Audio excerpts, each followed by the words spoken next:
Bom, todo mundo sabe que o destino de quem comete crimes é a prisão, ou no caso dos Estados Unidos, até a pena de morte. Porém, quando a pessoa não é um criminoso qualquer e sim um membro de uma organização supremacista branca e extremamente violenta, a coisa pode ser diferente.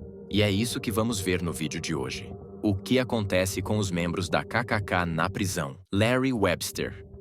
Esse é Larry Webster, um americano que em novembro de 1993 foi preso no Texas sob acusações de sequestro e roubo. Nisso, ele foi enviado para uma prisão no condado de Galveston para aguardar julgamento. Mas o problema era que Webster não era um criminoso qualquer. Ele era um membro da KKK e foi identificado por conta das suas tatuagens. Nisso, Webster pediu para ser colocado em segregação para sua própria segurança. Porém, por causa da superlotação da prisão, não conseguiram fazer isso, e ele foi colocado em uma cela compartilhada com vários prisioneiros negros. E aí, logo após ser colocado na cela, ele foi agredido, espancado, chutado no rosto, sofreu várias lesões e teve que ser levado ao hospital.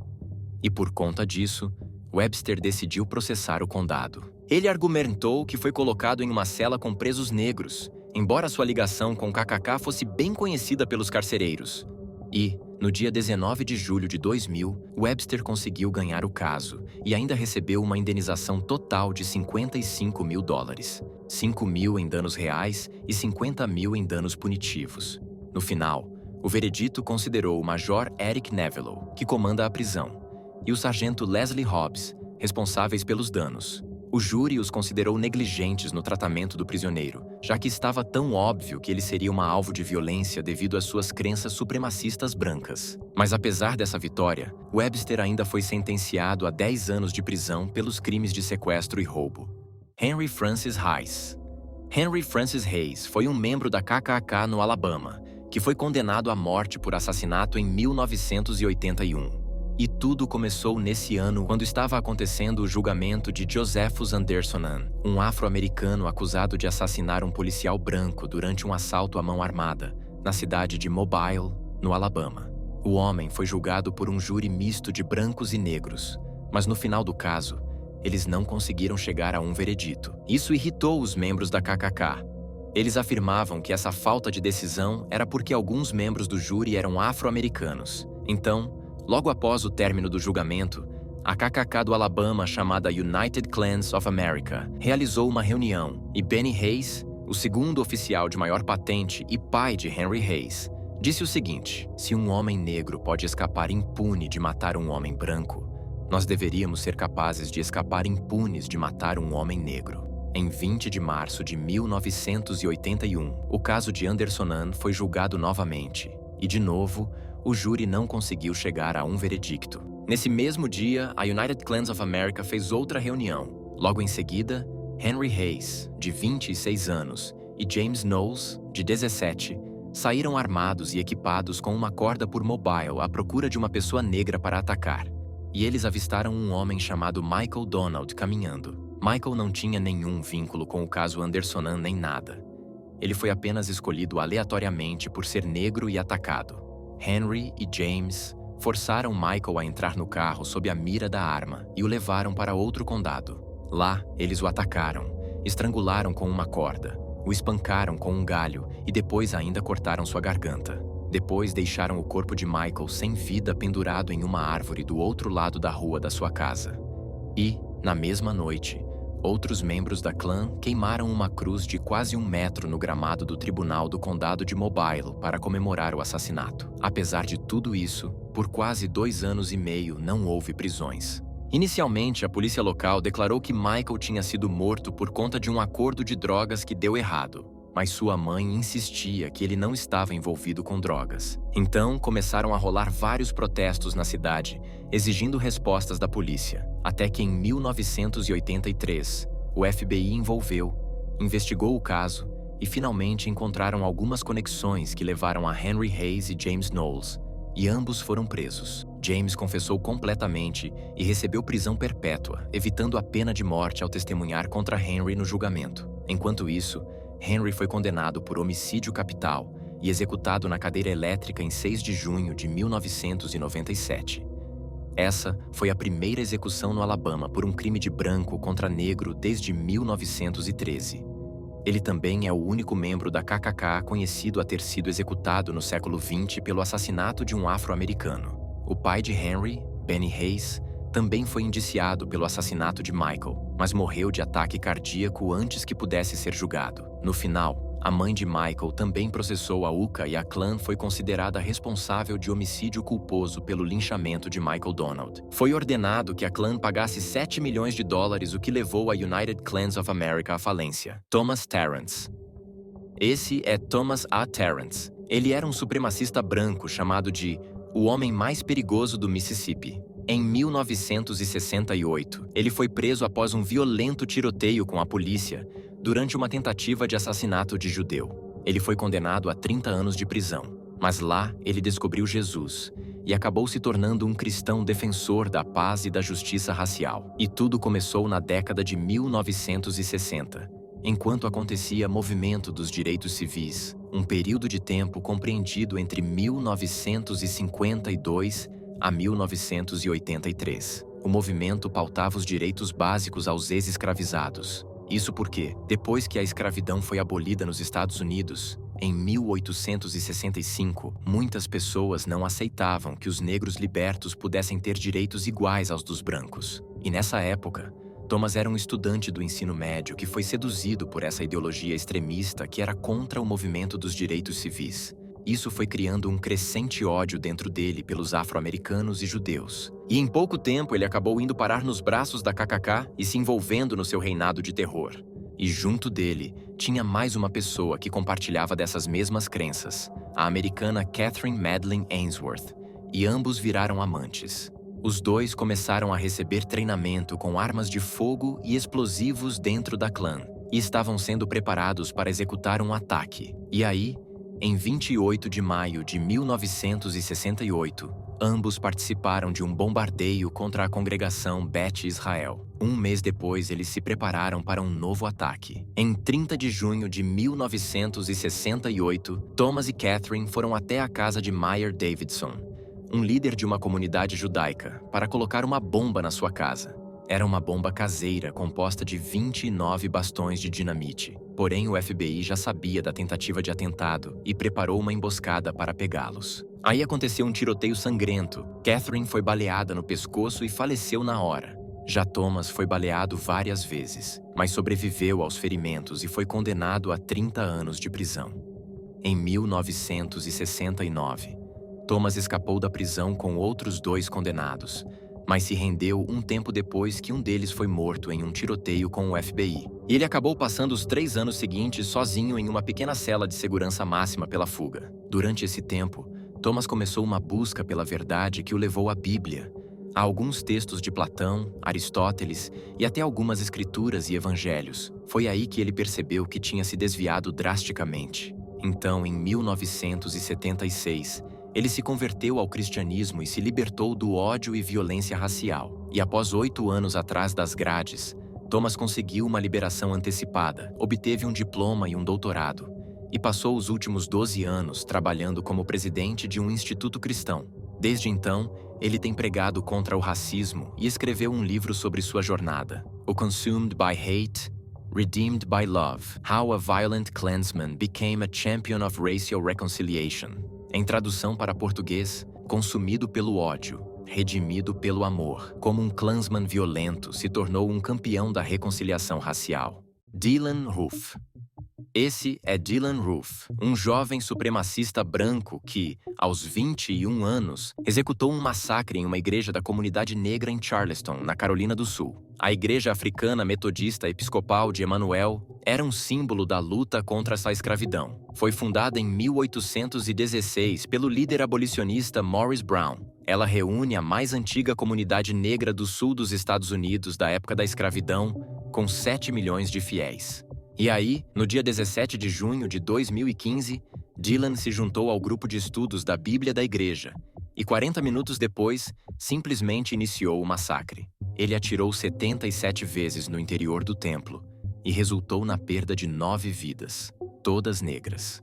A sobrevivente Polly Shepard, de 72 anos, disse que Dylan a poupou só para que ela pudesse contar a história. Na manhã seguinte ao ataque, Dylan foi capturado em uma blitz a cerca de 394 quilômetros da igreja, e uma pistola calibre .45 foi encontrada no carro. Um dia após o ataque, Dylan admitiu ter cometido o crime com a justificativa de que era apenas uma represália pelos crimes que os negros cometiam contra os brancos. Ele disse o seguinte: alguém tinha que fazer isso porque os negros estão matando os brancos o tempo todo na rua e estão estuprando as mulheres brancas. E 3 dias após o massacre, as autoridades encontraram um site chamado The Last Rhodesian, que era propriedade de Dylan. Nesse site tinham fotos dele com símbolos da supremacia branca e do neonazismo, e um manifesto onde ele falou sobre suas visões em relação aos negros e outros grupos. E aí, em 2016, Dylan foi considerado culpado das 33 acusações que pesavam sobre ele, entre elas homicídios, posse de arma de fogo, crime de ódio e etc. E enquanto estava detido aguardando a sua sentença, ele foi agredido por um preso chamado Dwayne Stafford, de 25 anos. Dwayne Stafford disse que agrediu Dylan porque ele ficava falando sobre iniciar uma guerra racial e insultou seu falecido pai. Ele disse que esperou até que Dylan estivesse sozinho e desprotegido no chuveiro, e então escapou da sua cela e o agrediu. Dylan teve muitos hematomas, mas não ficou gravemente ferido, então logo voltou para a prisão. Até que no início de 2017, Dylan Roof foi condenado à morte. No tribunal, ele afirmou que não se arrepende de nada que fez e disse que ninguém o obrigou a fazer aquilo. E atualmente, ele continua no corredor da morte aguardando a sua execução. Segundo seus amigos e familiares, desde jovem o garoto sempre mostrou sinais de comportamento obsessivo-compulsivo e de crenças extremistas brancas. De acordo com um amigo de infância, Dylan frequentemente dizia que os negros estavam tomando conta do mundo e falava sobre planos de matar pessoas. Roof também teve problemas anteriores com a polícia e já tinha sido preso 2 vezes alguns meses antes do ataque. Uma vez por posse de drogas e outra invasão de propriedade. Apesar disso, ninguém acreditava que ele era capaz de cometer um ato tão terrível. Thomas Jordan Driver. Esse é Thomas Jordan Driver, um ex-agente penitenciário da Flórida. E em 2015, ele e 2 outros guardas, chamados David Elliott Moran e Charles Thomas Newcomb, foram presos por planejar matar um ex-detento negro. Todos os 3 eram membros de uma conhecida afiliada da Klan chamada Traditionalist American Knights of the KKK. E tudo começou no final de 2014, quando Driver se envolveu em uma briga física com um detento dentro da prisão. E segundo Driver, o homem teria mordido ele na tentativa de transmitir AIDS e hepatite. Nisso, o guarda ficou furioso e contou sobre isso para seus amigos Moran e Newcomb. Assim, em uma reunião da KKK, eles tramaram um plano para assassinar o detento como retaliação. Porém, o que eles não sabiam é que havia um informante do FBI infiltrado no grupo, e ele começou a se passar por aliado deles. Os homens acabaram dizendo a ele que queriam ver o preso 6 pés abaixo da terra quando ele fosse solto. Quando o detento foi solto, Newcomb e Moran conversaram sobre os detalhes do plano de assassinato com o informante. Eles falaram sobre como iam sequestrar o homem e que iriam dar a ele uma injeção de insulina para fazer sua morte parecer acidental. Newcomb também disse que eles poderiam atirar no ex-presidiário se o plano desse errado. E essa conversa foi secretamente gravada. E aí, no início de 2015, o informante do FBI disse aos homens que ele poderia se livrar do alvo de uma vez por todas contatando um profissional para matar o ex-detento para eles. Nesse momento, os agentes do FBI informaram ao ex-detento que ele estava correndo risco de vida e elaboraram uma emboscada para pegar os homens. Eles encenaram uma cena de homicídio que fez parecer que o ex-detento havia sido brutalmente assassinado. Nisso, o informante mostrou aos homens uma foto da cena do crime, no celular, como prova de que o trabalho tinha sido feito. Eles sorriram e Driver apertou a mão dele em gratidão. Assim, o FBI conseguiu evidências incriminadoras suficientes e prendeu os 3 membros da KKK. No final, Driver se declarou culpado da acusação de conspiração para cometer assassinato. E em 22 de setembro de 2017, ele foi sentenciado a 4 anos de prisão. David Elliott Moran e Charles Thomas Newcomb também foram considerados culpados e podem pegar até 30 anos de prisão. Edgar Ray Killen. Esse é Edgar Ray Killen, um americano que levava uma vida aparentemente normal. Ele trabalhava como operador de máquina em uma serraria, pregava em igrejas pequenas durante seu tempo livre e morava em uma casa modesta na cidade de Union, no Mississippi. Mas o que muitos não sabiam é que o homem era um dos membros fundadores da KKK na Filadélfia e se tornou seu principal recrutador. E em junho de 2005 ele foi condenado a 60 anos de prisão pelo assassinato de 3 ativistas dos direitos civis, James Chaney, Michael Schwerner e Andrew Goodman, todos na casa dos 20 anos. Tudo começou em junho de 1964, quando uma igreja negra próxima da Filadélfia sofreu um terrível incêndio. E aí, no dia 21 de junho de 1964, os ativistas foram até o local para realizar uma investigação para avaliar o que poderia ter causado o fogo. Porém, eles acabaram caindo em uma emboscada planejada por um xerife local e por membros da KKK.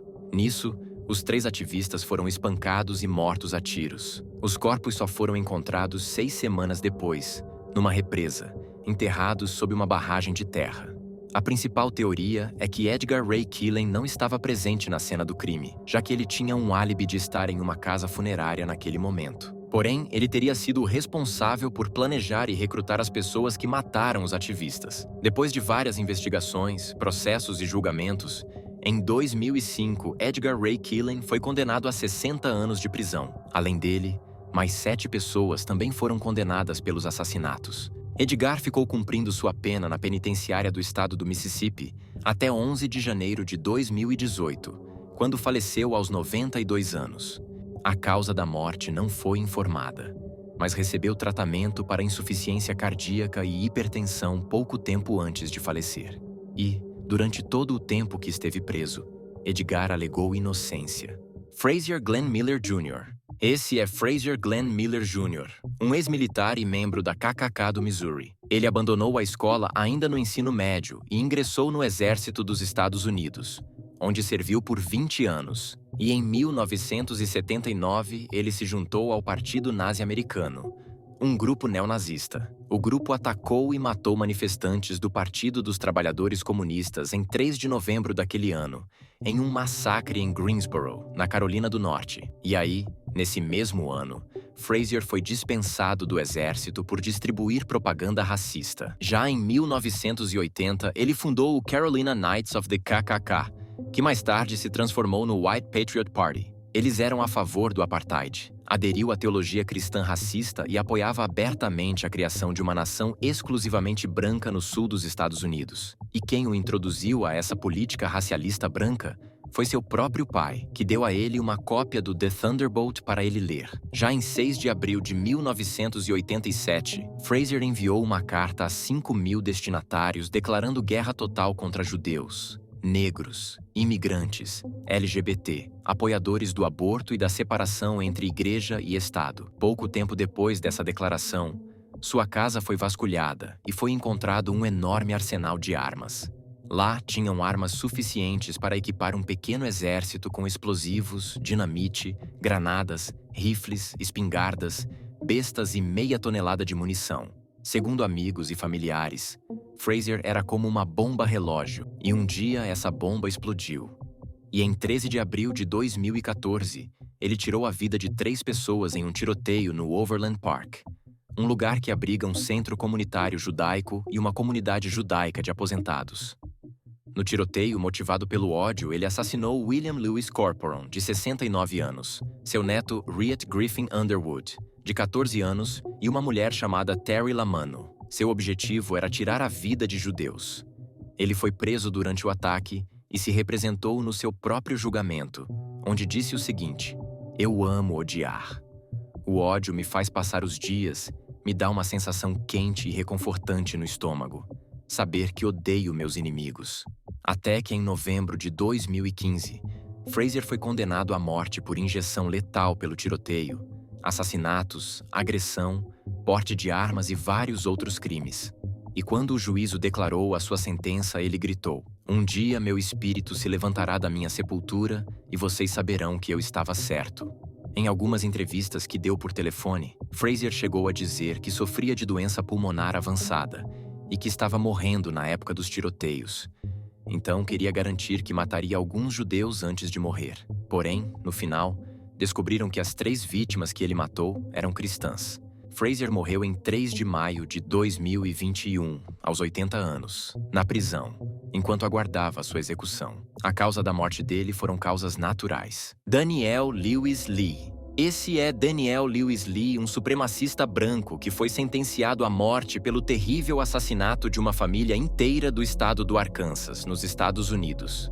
Ao que tudo indica, o crime fez parte de um esquema perturbador planejado por um grupo supremacista que Lee fazia parte, que tinham como objetivo criar uma república ariana. E aí, para financiar sua nova ação, eles planejaram cometer vários crimes e vender propriedades roubadas. E um desses crimes aconteceu em 1996, quando Lee e seu cúmplice, Chevy Kehoe, invadiram a casa de uma família judia que era composta pelo traficante de armas, William Frederick Mueller, sua esposa, Nancy Ann Mueller, e sua enteada de 8 anos, Sarah Elizabeth Powell. A dupla supremacista entrou na casa, incapacitou o casal e perguntou para Sarah onde eles encontravam dinheiro e munição. Depois de roubarem tudo o que queriam, os criminosos usaram armas de choque nas vítimas e prenderam sacos de lixo em suas cabeças com a intenção de sufocar a família. Nisso, os 3 acabaram falecendo, e os criminosos jogaram os corpos em um rio junto com pedras para fazer os cadáveres afundarem.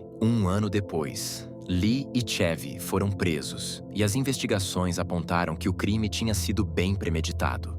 Isso porque, 1 ano antes, Chevy já tinha assaltado a casa dessa família para roubar armas, munição e dinheiro. Então, ele foi considerado o líder da conspiração. Porém, seus advogados conseguiram fazer com que ele escapasse da pena de morte, e ele acabou sendo sentenciado a apenas 3 prisões perpétuas sem liberdade condicional. Já Lee recebeu uma pena mais rígida e foi parar no corredor da morte. Porém, essa pena chegou a ser contestada até pela mãe da vítima, Nancy Mueller, Earlene Branch. Ela disse que por mais que Lee tivesse matado sua própria filha, ela não desejava a morte dele. Ela chegou até a pedir clemência pela vida dele ao então presidente dos Estados Unidos, Donald Trump, solicitando que sua pena fosse de prisão perpétua. Segundo ela, matar Lee não honraria sua filha, só sujaria seu nome. Ela disse o seguinte: ela não quer e eu não quero. Não é assim que deve ser. Não é esse Deus que sirvo. Mesmo com todas as contestações, Daniel Lewis Lee foi executado no dia 14 de julho de 2020, aos 47 anos, na prisão federal United States Penitentiary, em Indiana. É bizarro pensar que existem pessoas que podem pensar de formas que machucam outras pessoas. Porém, esse é o mundo em que vivemos. Mas eu quero saber o que você achou desse vídeo. Se você achou interessante, deixe o seu like para ajudar o vídeo a chegar em outras pessoas. Também convido você a se inscrever no canal para receber notificação de todos os novos vídeos que publicarmos aqui. E é isso, vejo você depois.